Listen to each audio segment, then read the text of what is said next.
Pengerahan militer terbesar sejak invasi Irak 2003 ini mencakup F-22, F-35, F-16, hingga armada tanker raksasa, semua bergerak dalam 48 jam terakhir di tengah negosiasi nuklir yang memanas. Amerika Serikat dalam 2 hari terakhir melancarkan pengerahan kekuatan udara terbesar di Timur Tengah dalam lebih dari 2 dekade terakhir. Ratusan pesawat tempur, pesawat pengisi bahan bakar udara, dan pesawat pengintai bergerak dari pangkalan-pangkalan di Amerika Serikat dan Eropa menuju kawasan Timur Tengah, di tengah meningkatnya tekanan Washington terhadap Teheran soal program nuklir Iran. Data pelacakan penerbangan terbuka yang dipantau oleh Komunitas Intelijen Publik atau OSINT memperlihatkan pergerakan masif yang mencakup setidaknya 48 unit F-16 Fighting Falcon, 12 unit F-22 Raptor, 18 unit F-35A Lightning II, 6 unit E-3G Sentry, 1 unit E-11A BACN, serta sekitar 40 unit tanker jenis KC-46A Pegasus dan KC-135 Stratotanker.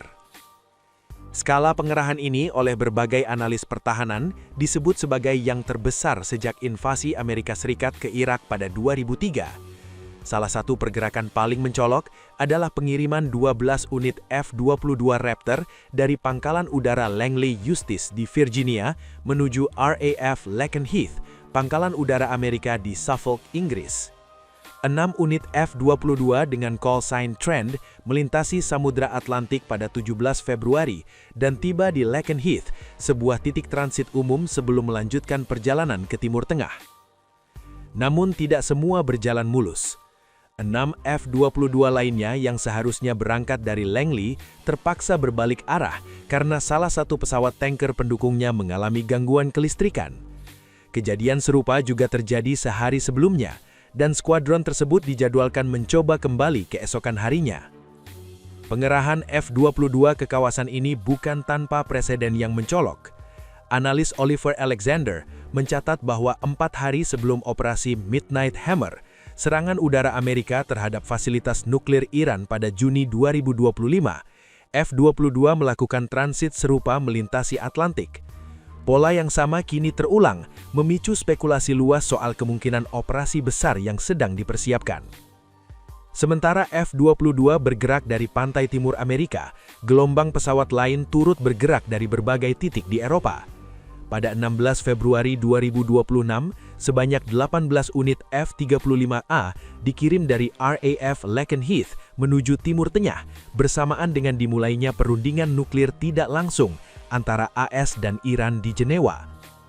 F-35A tersebut menggunakan call sign Valkyrie 01 hingga Valkyrie 09 dan Green 01 hingga Green 09, dengan dukungan sejumlah pesawat tanker KC-135R dari RAF Mildenhall.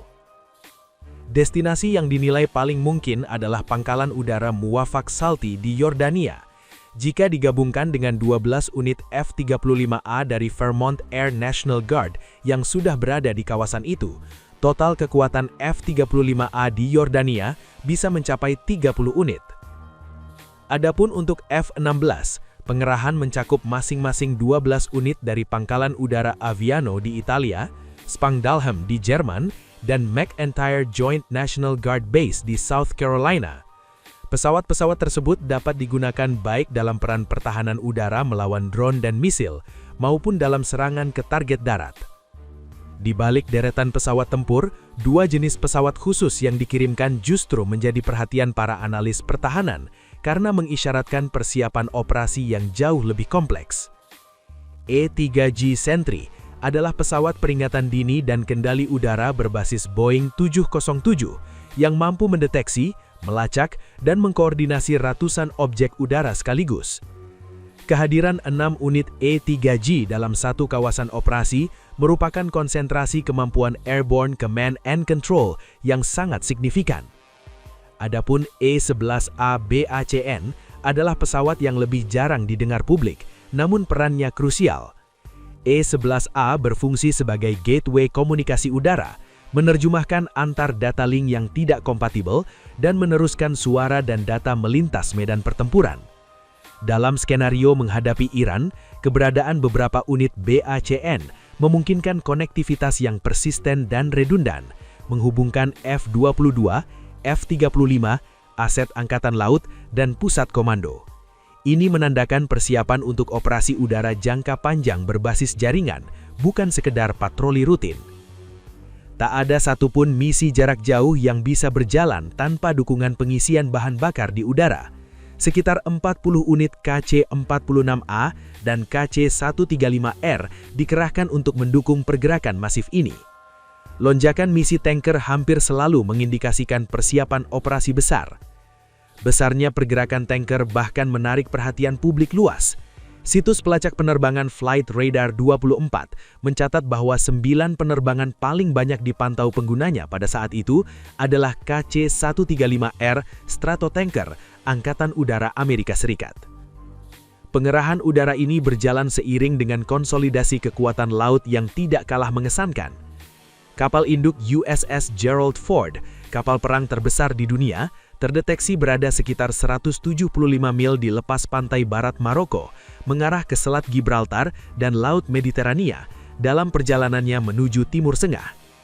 Ford perkirakan bisa tiba di kawasan Mediterania Timur lebih cepat dari jadwal sebelumnya.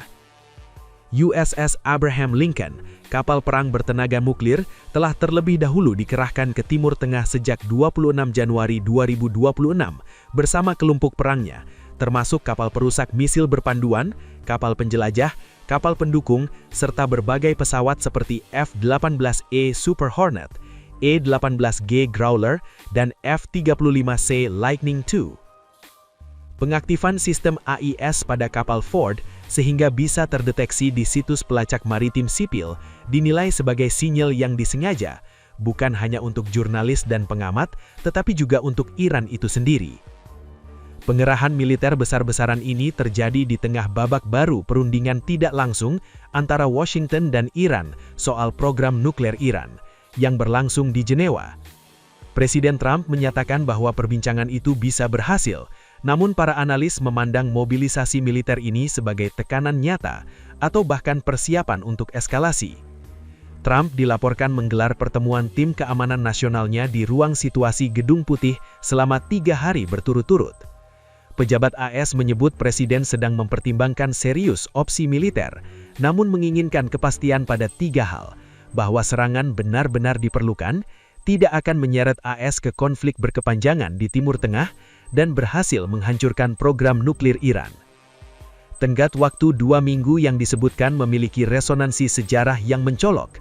Pada 19 Juni 2025, Gedung Putih mengeluarkan pernyataan hampir identik bahwa Trump akan memutuskan dalam 2 minggu antara diplomasi dan serangan. 3 hari kemudian, dia memerintahkan operasi Midnight Hammer. Di sisi lain, Iran tidak tinggal diam menghadapi tekanan militer ini. Teheran menggelar latihan angkatan laut di Selat Hormuz pada 16 Februari dan mengerahkan misil balistik jarak jauh Khorramshahr 4 di fasilitas bawah tanah, dengan jangkauan dilaporkan melebihi 2.000 km dan hidauan berat 1.500 kg. Pemimpin tertinggi Iran Ayatollah Khamenei mengeluarkan pernyataan keras, menyebut bahwa senjata yang mampu menenggelamkan kapal induk lebih berbahaya daripada kapal induk itu sendiri, sebuah peringatan yang dinilai ditujukan langsung kepada Washington. Meskipun skala pengerahan ini sangat besar dan pola pergerakannya mirip dengan yang terjadi menjelang operasi Midnight Hammer Juni lalu, para analis mengingatkan bahwa penumpukan militer juga bisa menjadi instrumen tekanan diplomatis semata. Hingga berita ini diturunkan, US Central Command atau CENTCOM yang bertanggung jawab atas operasi militer Amerika di kawasan Timur Tengah menolak berkomentar soal pergerakan pesawat, kapal, dan pasukan mereka. Tak ada pernyataan resmi dari Pentagon yang mengkonfirmasi tujuan atau jadwal operasional dari pengerahan ini. Yang pasti, dalam 48 jam terakhir, langit antara Atlantik, Eropa, dan Timur Tengah dipenuhi oleh kekuatan udara Amerika dengan intensitas yang belum pernah terlihat dalam lebih dari 2 dekade. Dunia menahan nafas.